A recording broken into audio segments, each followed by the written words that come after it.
coaching story for you today. Brig is, she's a life coach. She helps high achieving women become unfuckwithable. We're going to talk about what that means.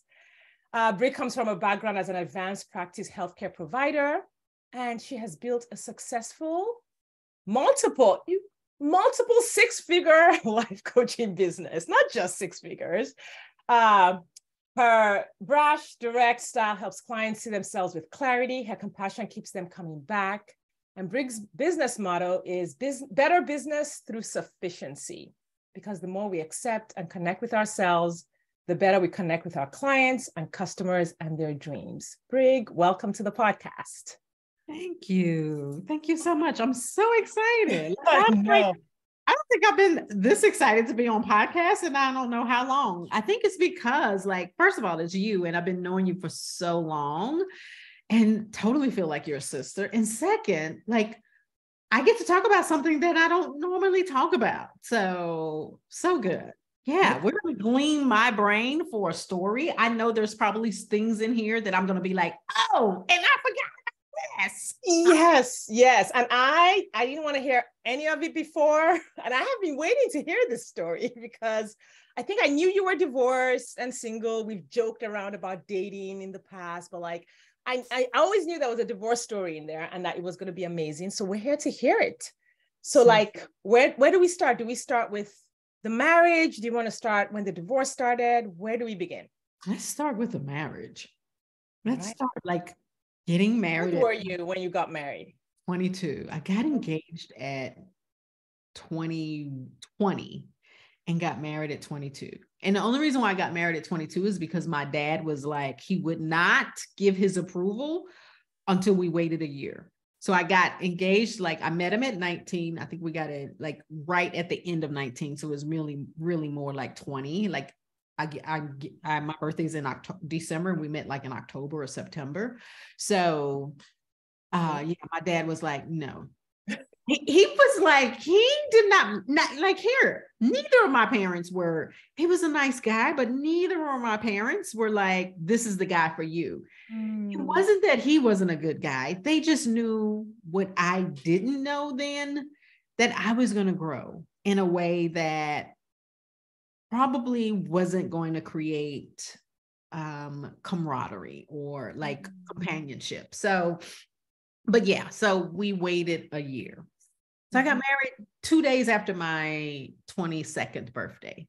Yeah. I mean, and that's so true of that age, is that we're adults. I got married at 21. We're adults. Mm-hmm. We're fully formed. We have these things, but we don't realize just how much growth is ahead of us. Yeah.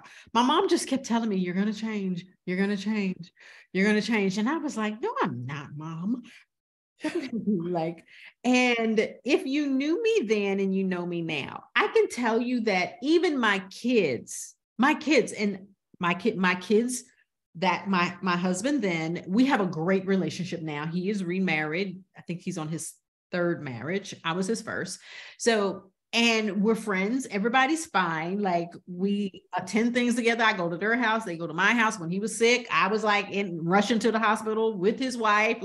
So we have a great relationship, but that was 25 years in the making, right? So, but even my kids go, we don't see, because my kids don't even remember us being together because they were 4, 3, and 2 when I got divorced. Gotcha. My kids don't even see it. My youngest daughter is how did y'all two happen? They really are I don't understand. They love us each separately. But they're we don't get how y'all got together because Mom, you are so different. And I think that was the thing is I was completely a different person. Yeah. How long were you married? We were married 13 years. So it wasn't even we waited 7 years to have kids. I didn't have kids, even though I got married early. I didn't start having kids till I was 28, and I had my last one when I was 33.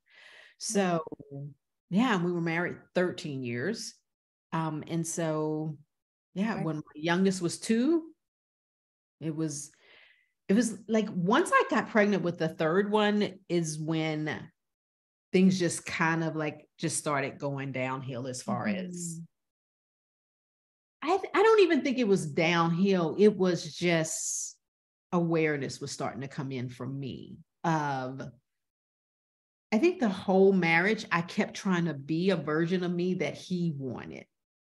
He wanted somebody that was very calm and not spontaneous and wasn't loud and very demure and submissive and like that didn't mind getting up at 5 o'clock in the morning and doing our quiet time together before I went to work. And I wanted to sleep in because I go to work at 6 o'clock on days that I work. I didn't want to get up early on my days that I didn't like, and just, there was just a lot of, and I had a rebel inside of me that I had a governor on it. I was doing it so that I could be this version that I knew he wanted me to be.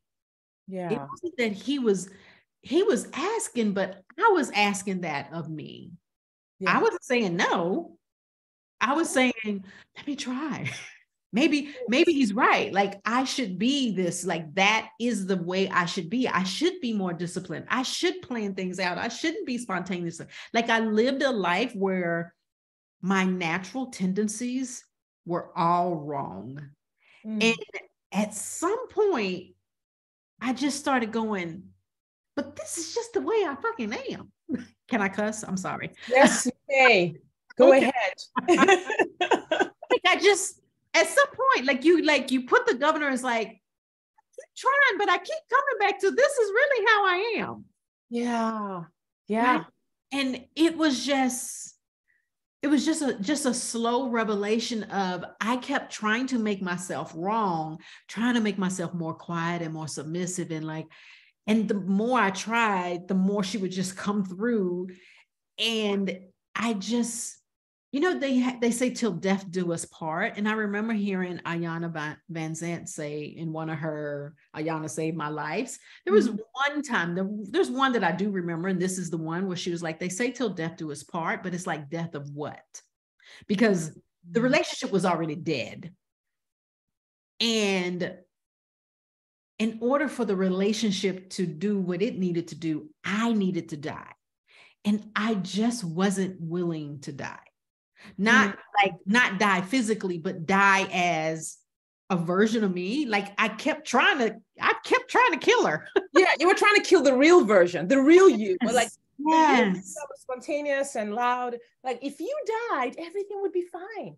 Right. If you just changed, be who I need you to be, we're gonna be fine. And I kept going, okay, I'm really gonna try. I know I should be more disciplined. I'm really going to try. What's so funny about it now is I'm the biggest rebel there is right now. And I am so disciplined. Amazing. I get I'm spontaneous and disciplined. Like I did find it, but I found it my way without making myself wrong.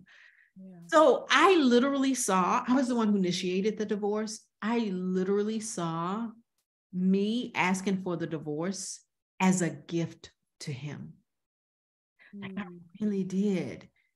It was like, it wasn't even like, I done tried. I am not what you want. Like, I am not that chick and I can't be her. And that was so freeing for me. I really saw it as a gift of love. Yeah. Well, I mean, I'm sure that's played out. If he's remarried and he's happy. Oh, yeah. He's very happy. Yeah. Like imagine another 25 years. They are the cutest couple and I love them. Like, yes. Yeah. Versus 25 years of the ongoing struggle. Yeah. It was just, I tried to reinvent myself into a cookie cutter version so many times. And I think that's where my growth, when you talk about like my growth as a coach and my growth as a woman who empowers high achieving Black women, I was trying to put a governor on that high achieving part of me. I was trying not to, like, you're doing too much. Like, who do you think you are? You're too loud. Like that rebel part of me that was like, no, I have ideas and dreams too. And I want to put them out in the world. I didn't want to put myself out in the world under his umbrella. I wanted to have my umbrella and yours too. Yeah, because now were you in a community where under his umbrella was the acceptable way to have an impact and do things? Right. Yeah. It was like helping him with his business, and I was the woman behind it. And I didn't mind being the woman behind his business. I just wanted my own too. Like, I had no qualm about helping and supporting. I just wanted my own identity too, which meant I wanted my own thing as well. Yeah. And it's interesting how, like, when you mention all of those things that you're like, I didn't want to be, but that's what is in many cultures globally, that's what's acceptable. Even in cultures where overtly we say, oh yes, women can go out and have an impact, covertly, a woman stepping out and having an impact and doing things and being loud and making noise doesn't elicit a lot of approval. Right. Yeah. It's the unspoken word of you cannot outshine your husband, or like, unless he's like okay with it or like whatever. And there was just so many things that I was sequestering about me. There were so many pieces of me that I was hiding from myself, not acknowledging. And at some point I was like, I just can't do it anymore. Like, I was like, if I'm a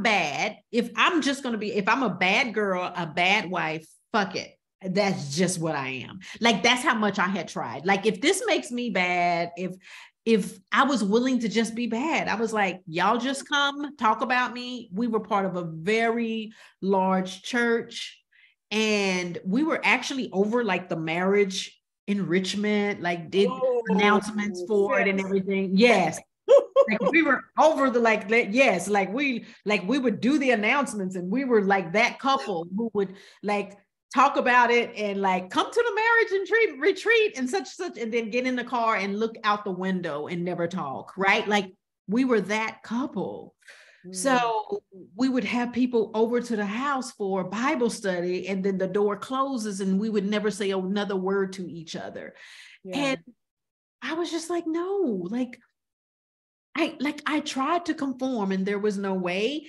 And so I love that I did that. Now, when I did it, I didn't. And my friends and my mother and everybody will tell you I did it wrong, because they would say I stayed way too long, because it got rough. Like, it really, like, if you're trying to change and that person is used to you a certain way, you can imagine the friction that happens when you start saying, yes, I'm going to change, and how they react. So it kind of dangerous every once in a while. Like, no, I need to go. So, and a lot of my friends would say, you stayed too long. And I would say, no, I didn't. Because when I left, I knew who I was who I was supposed to be. Because I literally tried to kill the girl. She wouldn't die. She's like, Brig is here to stay. And that's another thing. That's my married name. Brig Johnson is my married name. And I didn't feel the need to go back to Harris, because my kid's name was Johnson. And I didn't want to go, I'm Brig Harris and Jared Johnson, Bria Johnson, and Brig Johnson. I was like, I'm Brig Johnson. And they knew who my kids were. Like, I was like, no. And like, I was like, yeah, like, I was like, no, you didn't give me your name. I made something out of this name, and I kept it. I was like, this is who I am. Yeah. You got to define who you were every way. I did. I defined everything. Like, I'm going to choose the name that goes with it. All of it. Yes. So, so I really did see it as an act of love and freedom. I knew, because of his religious background and everything, that he would never ask for the divorce, because it was not something that was like even encouraged, even a little bit. And I knew that I would get lambasted because I was a member of the church too. I was willing for everybody to talk about me. And they did. The stories and the rumors that came out, I was like, oh, y'all think I'm like, really? That's what y'all think I'm doing? Have you always had that ability for people to be wrong about you? Or did you No, develop this I journey? developed that then. Like it took me, like one of the reasons why it was such a struggle for me to ask for the divorce is because like that's not what good girls do. And that's why I kept trying to reinvent myself to be that, because I was trying to be what other people was telling me I should. Like I would go to counseling, or I would have other female, like ask them to mentor me, and they would like, Brig, well, you know, you should like be quiet and let him lead. And I was trying, I tried Can't even everything. So yes. imagine you. I just cannot even, as you're talking, the good girl and the mentoring and all, because I experienced, you know, a lot, I can't even imagine you Yes. in that. I was like, please help me. Something, I literally thought something was wrong with me. Like I was like such a sinful person. Like something is really, really wrong with me. And so, yes, I was definitely people influenced and people pleasing. And like I was trying to please my husband, and don't let him not talk to me. I was like, what's wrong? Like I was the epitome of like, I did something wrong. Like every time he came home, when I heard the garage go up, my stomach would do and I would look around the house. What didn't I do? Oh my God, I didn't use my time wisely. I have to show how efficient I have been. Right. On my off day. Yeah, on your off day. On my off day. That's how I was, y'all. So when I like coach people about empowerment and about like all of the programming, I'm doing it because I had to deprogram myself. And like, I lived that transformation. Wow. Totally. Yeah. I mean, and when you say transformation, like for those of you who don't know Brig, so you're hearing the story and you're not going to have the same disbelief that I'm experiencing, because I met this version of Brig. Yes. And there is nothing demure or second guessing or people pleasing about you in any way. Wow. Yeah. Amazing. Amazing. Yeah. So, I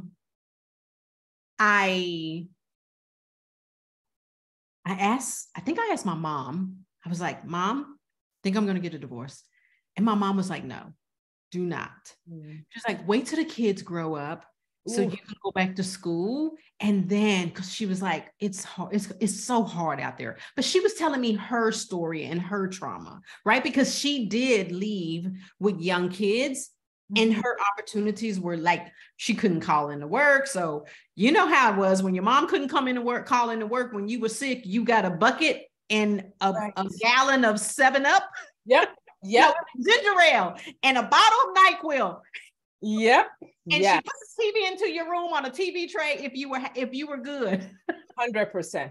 Right? I totally except for the NyQuil part. Ours was like malaria, chloroquine. Yes. For malaria, but exactly the same thing is what because I grew up with a single mom part of the time as well. Yes. Yeah. So I knew she was telling me her story, and she was like, no, baby, no. And I was like, no, Mom. She was like, wait till you go to school, because here's the deal.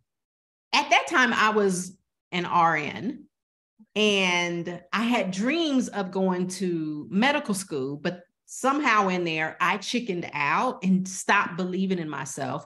So then I switched and said, I'm just going to, because I was an LVN then. And then I switched from pre-med to right when it was time for me to take the MCAT. I never even took the MCAT. Y'all, I was ready. I had my organic, everything. That's how scared of taking that risk and seeing that, and I just bowed out. So when my clients are doing that, I know exactly what they're doing because I've done it, right? Like I've done it when you get to that point where it's like scary and it's like decision time and you self-sabotage. And so I was like, no, I think I'm just going to be an RN and have babies. So I got my associate degree. And while we were married, we were still married. And while we were married, I found out that you could be an RN and go to anesthesia school. And I was like, that's what I want to do. Yeah. But my husband at the time said, no. He was like, all you do is start and stop things. And you're going to go in debt. We're going to go in debt and you're not going to finish it. And we're going to have all this debt. And I was like, and that was my story. So I believed it because that was my past. So when my clients are coming to me, telling me their past and how they've shown up, I'm like, that has nothing to do with what you can do. Yeah. And the reason why I can say that is because I've lived that. Yeah.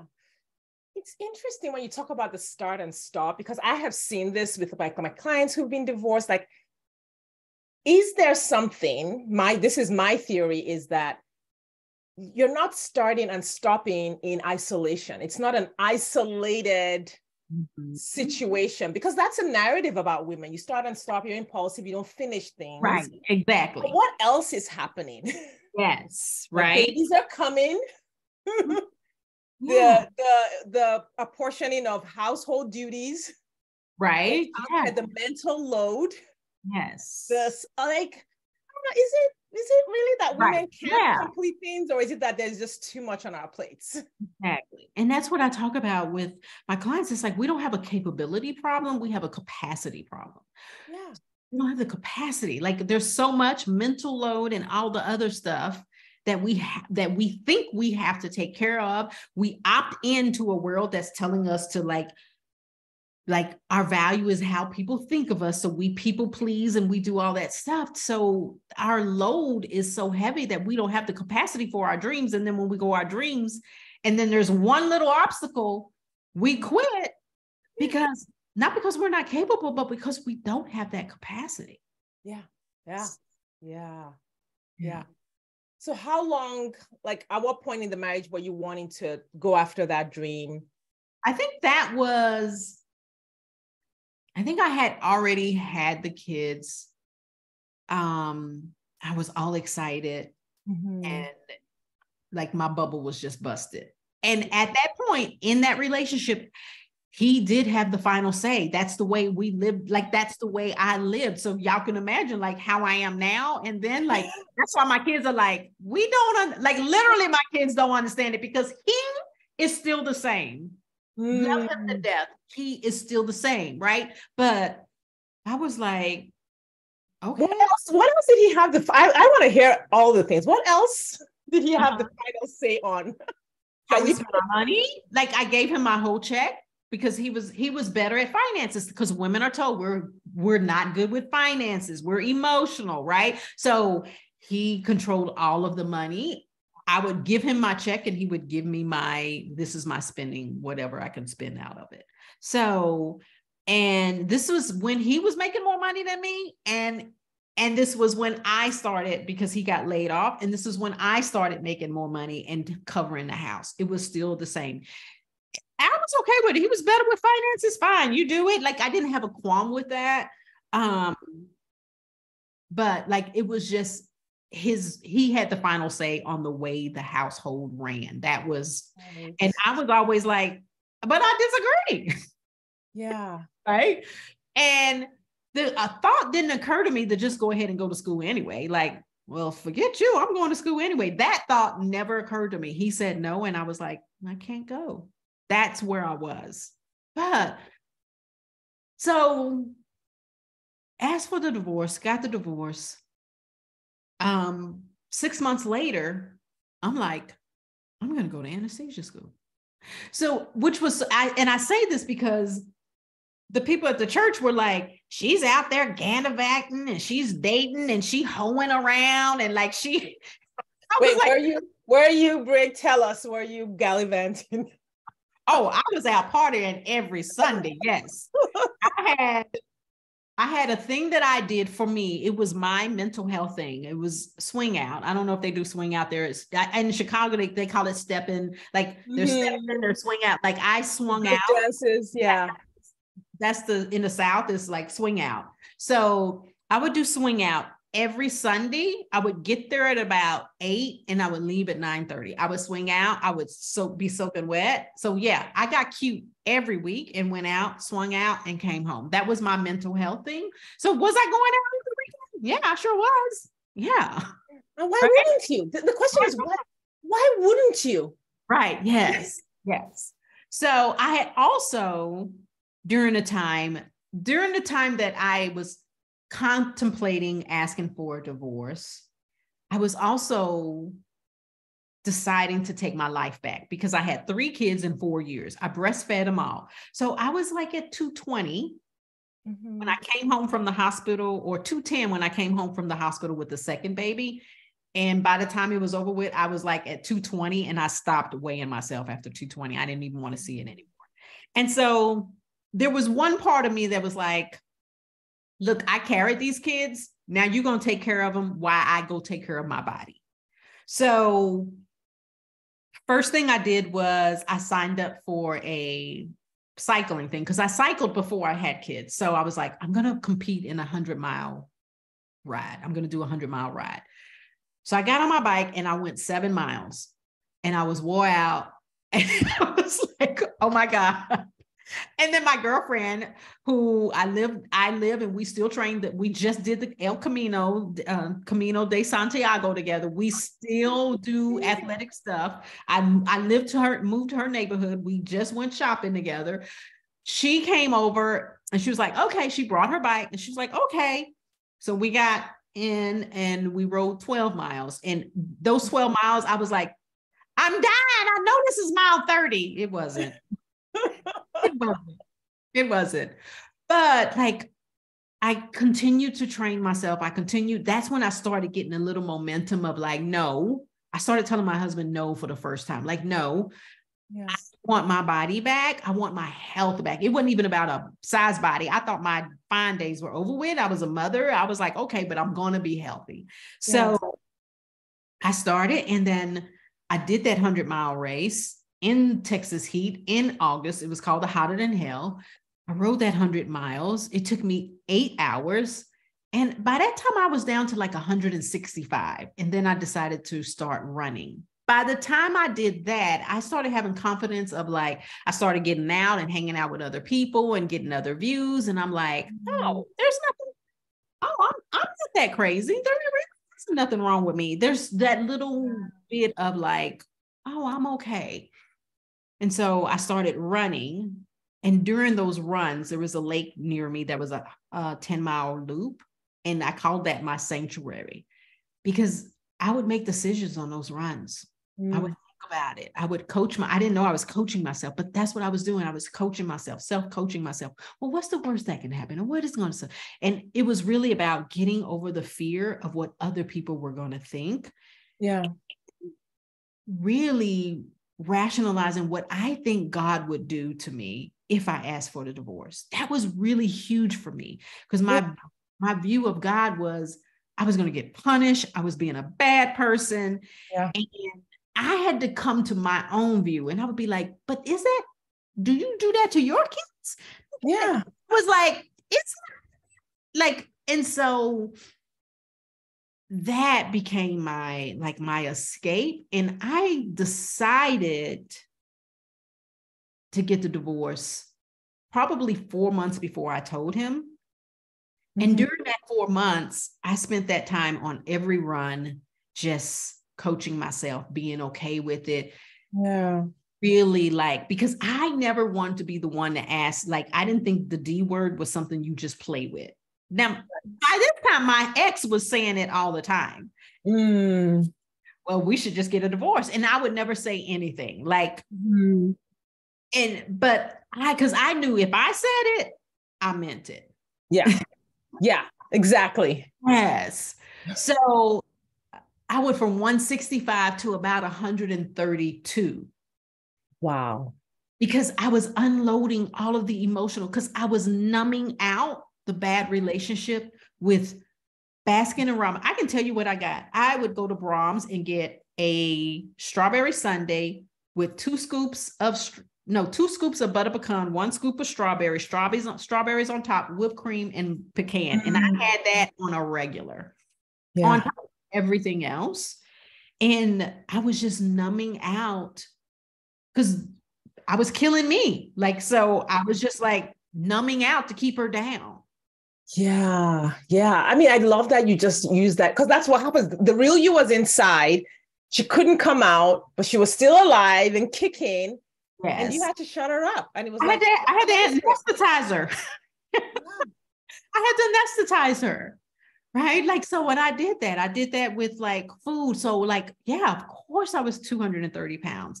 And then when I found another outlet that that dopamine, that runner's high started coming in, or that accomplishment of I just like, because I remember, I told you very clearly, I did 7 miles and 12 miles. I remember that. And I remember the accomplishment of doing 15 and the accomplishment of doing 20.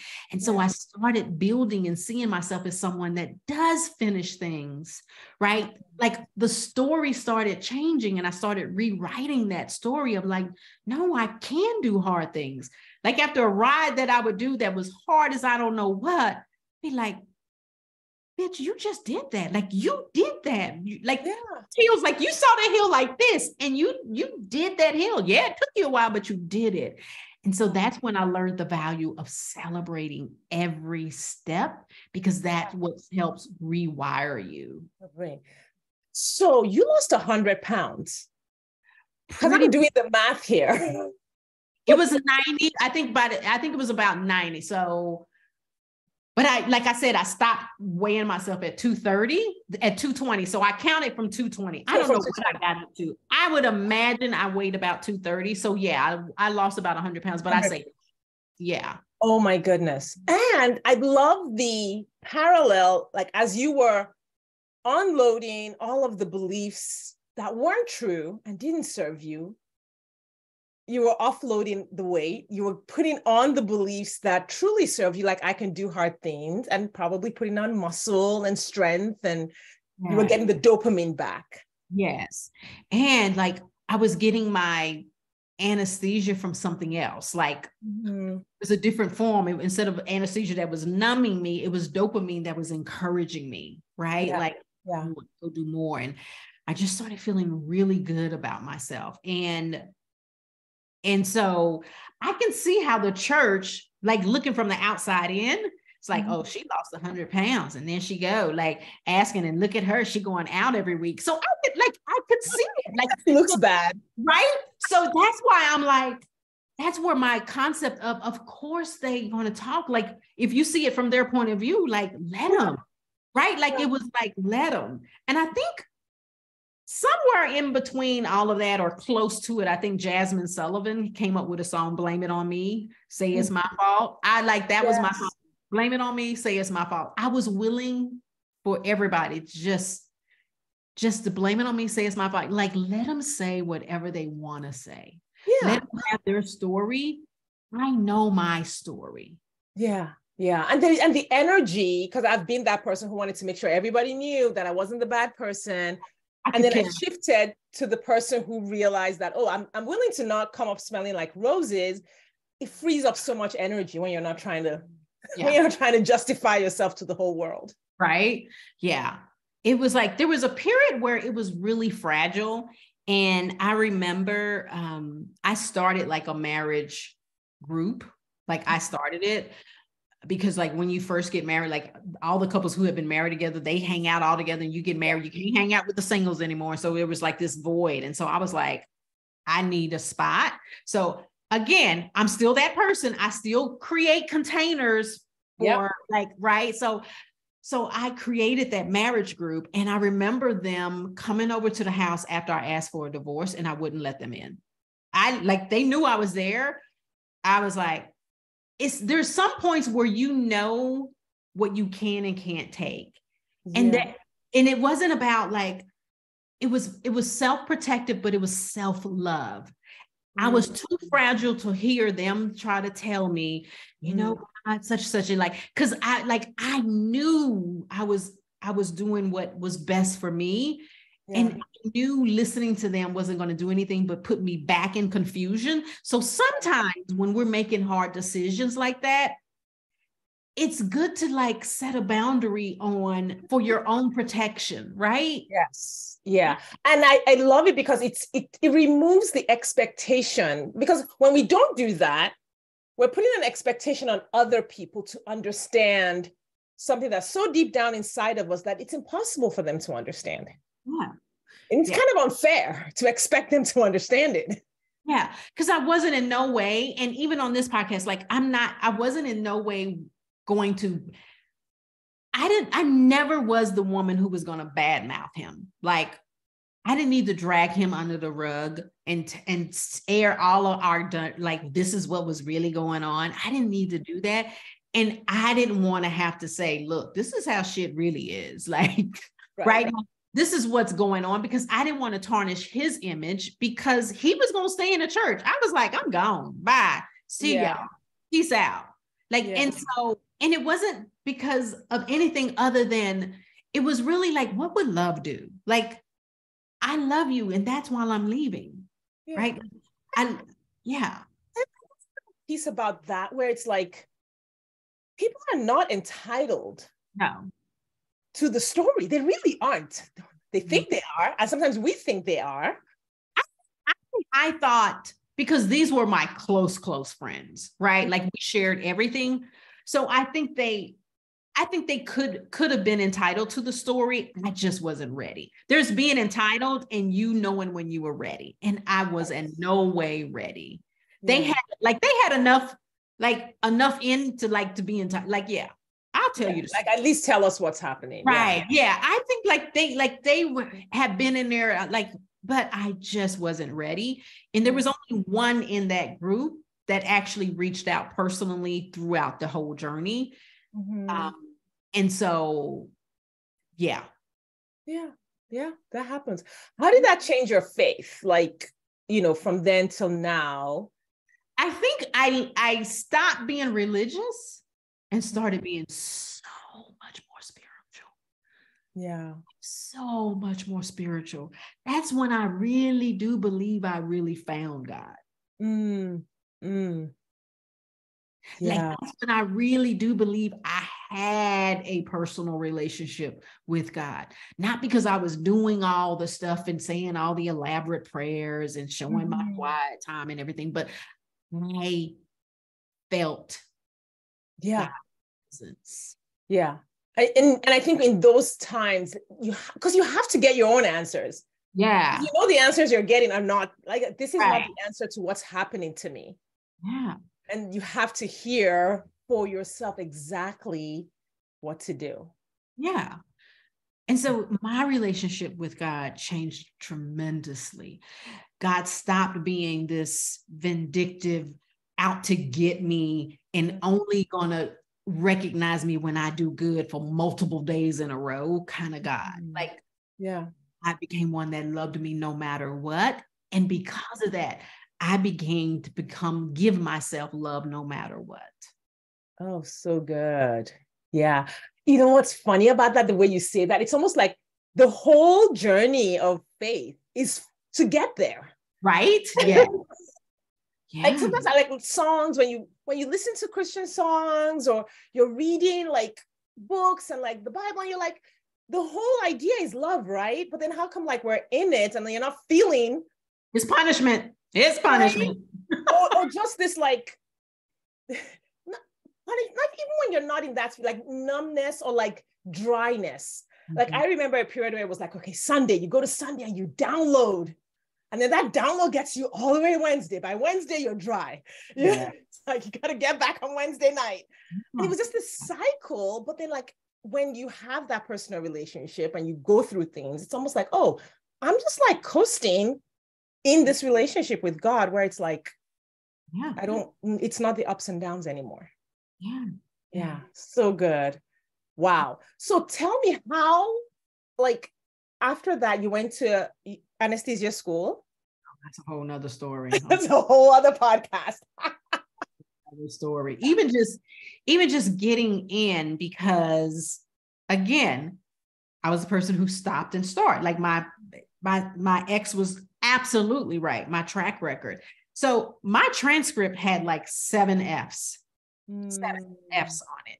I think my GPA was like a 2.9 or 2.8, because I would do real well on my science stuff. And then all of a sudden I'll just stop the whole, and I'll have a whole semester full of Fs, like 7 Fs or something. And I'm like, okay, I'll go in, like, whatever. So it was if you looked at me on paper, it was very inconsistent. And I know they were like, which one to believe. And anesthesia school is like very hard. They got like 1,000 to 2,000, 1,500, some odd. I know it's over 1,000 applicants for 100 spots. Wow. So it was very competitive for me to get in. And I was at work and people were like, oh, you have F's on your transcript. Oh, you're not going to get in. Like everybody was telling me I'm not going to get in. My mother was saying, you're not going to do, like, you should have stayed married. Like such as like, don't do it. Like it's going to be hard. And kicker, I was going to have to quit my job. So how was I going to take care of these 3 kids with the very minimum of child support and go to anesthesia school? And I didn't have a clue. Like I didn't know how. I didn't have a roadmap. I didn't have anything. Only thing I kept saying is God would not give me the desire without giving me the resources. I would just like, my God is just not that cruel. He wouldn't give me this burning desire to do this without showing me the way. I mean, that was how I did it. Like literally, I'm like, they would be like, how you going to pay for it? I don't know. Like, you going to quit your job? Sure am. Well, how you going to pay? I don't know. But I did know all 100 people who went weren't independently wealthy. So I was like, there must be a way. Yeah. So it was like, that was my version of Peter. Like, get out the boat. Yeah. No matter what, everybody is telling you, this is crazy. My ex was like, you ain't gonna never make it. He literally said, you ain't gonna make it. You don't even like getting up at 5:30 and you're gonna try to do anesthesia. Not gonna make it. Yeah. You know, I love that you had that, because a lot of women who come off the podcast who book consults with me, they say there's usually, often, not always, a reference to something the ex has said. Right. That's still just so embedded in their thinking and they can't shake it. Like, you'll never find anyone to marry you. You'll never make it. You won't make it without me. Things like that. Yeah. Yeah. So, yeah. But yeah. Obviously you made it. I made it. Obviously we did okay. Now, yeah, we did. I mean, we did great. Yeah. And you became a nurse anesthetist. Yeah, I know. I still can't say it. A nurse anesthesiologist. I put people. I did it for 18 years before I started coaching, and then a year ago, I quit, and now full-time coaching. Yeah. I mean, that's insane. But I mean, like, you've just, that pivot by itself. Because a nurse anesthetist is like, I mean, you're nipping on the heels of the nurse practitioners, doctors. Like, it's that. My understanding is it's that. Level of education in the medical. We do. Yeah, it's the same level as nurse practitioner. It's that same level, and we work independently. So I was like the only anesthesia provider in the hospital. Like, they call anesthesia, it's me. I'm sorry. There's nobody else. It's me. And you did that, a woman of color, single mom, 3 kids. You want to know how that interview went? Right after a divorce. That was a 7-person interview, that rapid fire, because they wanted to stress you out to see how you handled stress, because anesthesia is very stressful.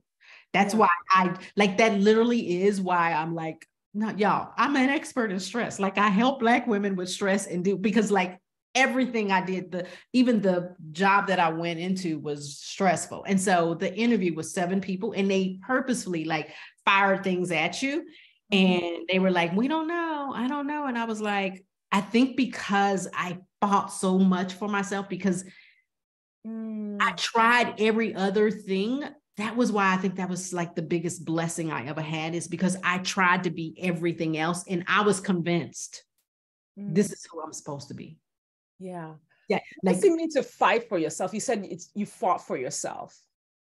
In that interview, that I could do it, because they were like, we don't know. Like, and then they would see the A's. And I was like, well, look, I made an A. And it's like, yeah, but that's not, like, we're not convinced. They literally said, we're not convinced. And I said, they kept talking, and I said, do I have a rebuttal? And they said, yeah.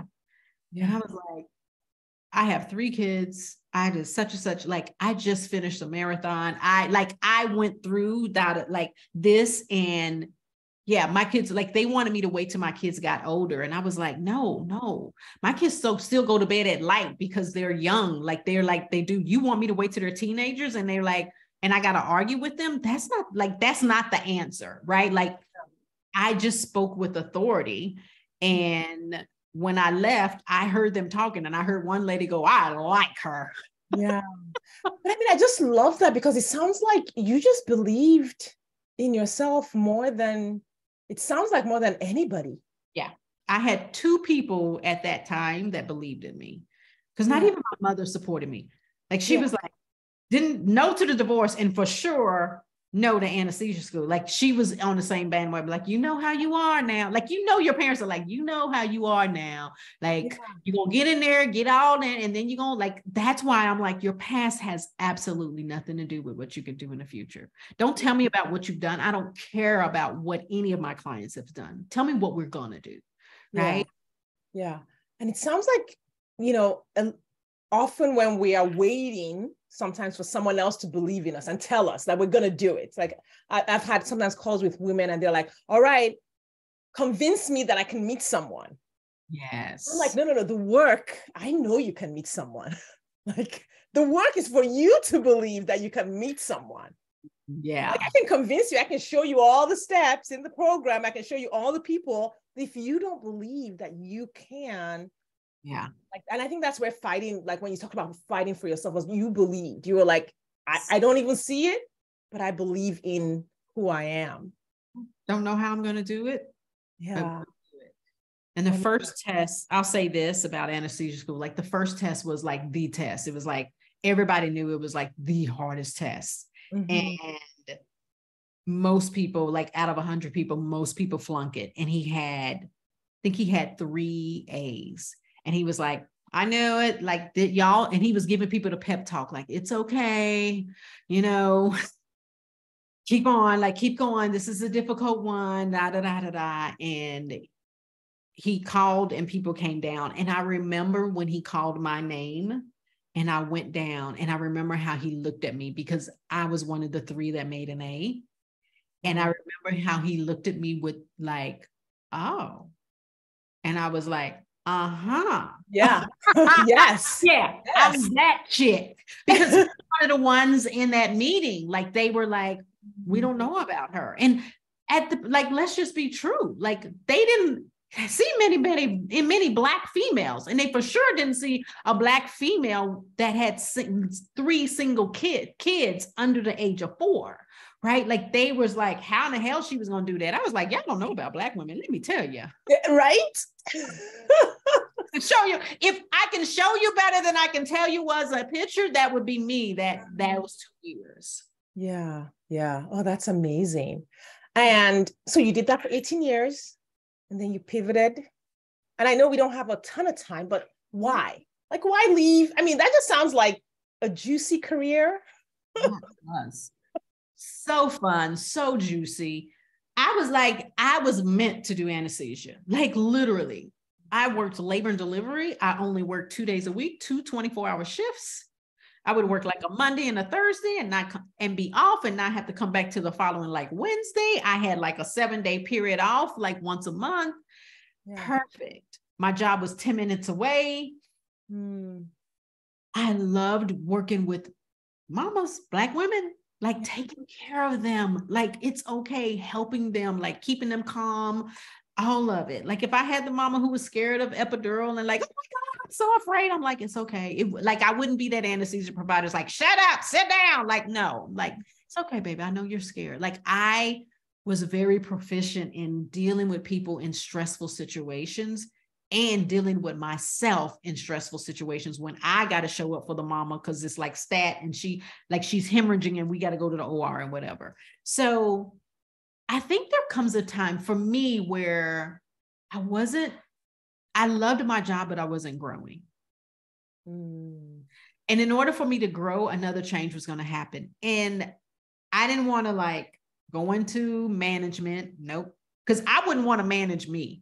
So I was like, nope, I don't want to do management, because when I want day off and everything, I can be a holy terror. So I was like, no, I don't want to do manage, because I wouldn't want to manage me. So, and it was like, I knew I was 50. I was like, I got another 20 years of this. So the way it started, though, wasn't, I'm going to replace my anesthesia career, the way it started was, I'm just going to do this part-time on my days off, because obviously I only work 2 days. So it's like, this will be fun, instead of me doing anesthesia part-time, because nurses, we always got 2 and 3 jobs we work. I was like, I'll just do this part-time and it'll be fun. And that's how it started. And the impact that I was making on myself and my clients just grew. And eventually I was like, oh, these people are actually making money. And then eventually I was like, because I was like, I do anesthesia. Like I was like, y'all come, I do anesthesia. Y'all like, there's good reason to feel that way. Okay. Right. Yeah. Y'all cute coaches, but I do anesthesia. Right. And that identity started changing. And then it's like, now I'm like, when I introduce myself, I'm just a coach. I'm like, oh yeah, I used to do, like, I'm like, yeah, no. Yeah. So your bio said you help, Black women become unfuckwithable. What is that? What is that result? Like, when we go through your container and pop out on the other side, what's the difference? The difference is life still lives, right? Like, life still lives. That's it. But it's when they tell you no in the interview, you fight back. It's your spouse says you're not going to make it, you fight back. When your mother says, girl, don't do it, you're like, yes. When you don't have a clue as to how you're going to make it work, you say yes to you. Nothing comes stuck with you. Yes. It doesn't mean you don't feel the pain, the disappointment. It just means that it doesn't stop us. So another way you can say is unstoppable. I love that.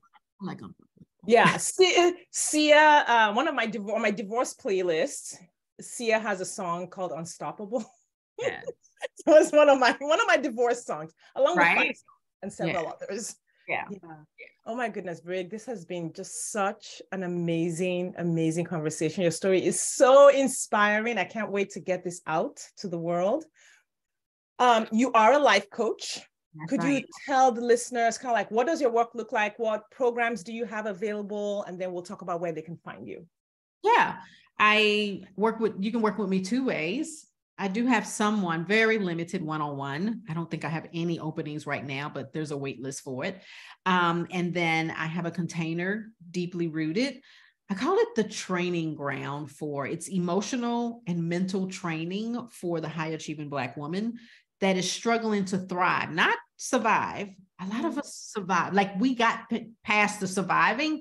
Now it's time to thrive. And we can't figure out why we can't make those decisions, why we're still people pleasing, why we're having angst when we get the email or the boss calls or the coworkers, like why we're not showing up for our goals, or like not really putting ourselves out there. It's like, I help with that. And I say, like, so that we can get our inner game trained to the Olympic level, because we got our outer game trained to the Olympic level. Yes. To get our inner game trained. Yeah. And so many of us concentrate on like all of the strategies and everything, but our inner game isn't at the level. And so we got to get our inner game at the level of where our outer game is. Yeah. And you have a podcast where you talk about this. Thank you for reminding me. I have a podcast. It's called Breakthrough with Brig, and it's on all of the platforms. Yeah, we're going to link up to that. And actually, the reason it came back to my mind is, as you were talking, I remembered some of the episodes that I'd listened to. One of them was on creating self-trust, creating our own safety. Like, you have some really incredible episodes that you've put on there. Yes. Yeah. And it's specific to all people and all women, everybody, because I have white men. It's like, well, I can use this too. Like, you sure can. But I tell it from as Black women, our historical and cultural things, because there's some things that I think we need to understand about ourselves and the conditioning and why some things are just more difficult. Like, people pleasing is a thing, but for us, it's like a thing. Because there's safety. Yes, because of the safety. Historically, there were safety implications that were there. Yeah. Amazing. Yeah. And if people want to work with you, or they want to follow you or DM you, invite you on their podcast, all of it, they find you. I'm looking forward to doing a podcast tour. This is the first time I've like told my VA, I was like, I think it's time to start getting on podcasts. And she was like, really? And then of course you Yes, reached out. So I was like, okay, girl, I'm a good manifester. Yeah. So you can follow me on Instagram at Johnson Brig. That's the main thing. I do have a Facebook page, Brig Johnson. And if you want to know anything about my group, then you can go to brigjohnson.com/group and get on a wait list, Deeply Rooted. I think it opens, not even think I know, it opens at the end of June 24th. I don't know when this will be aired, but it'll either be before or after, but it'll open up again. Awesome. Awesome. And all of those links will be in the show notes. So the podcast, the group, the website, the social media links. Listeners, I just highly encourage you to connect with Brig online, follow her work, definitely listen to her podcast because there have just been some really incredible insights that she's dropped. Whether you're a woman of color or not, you will take something away. And Brig, I want to thank you for being here and sharing so vulnerably, sharing your story. I really appreciate it. Thank you. Thank you so much. It was helpful for me to re-say it. I was like, yeah, that is how I did that. Oh yeah, that's where that came from. Yep. Yeah. All right, everyone. We want to thank you for your time and attention, and we will see you next time.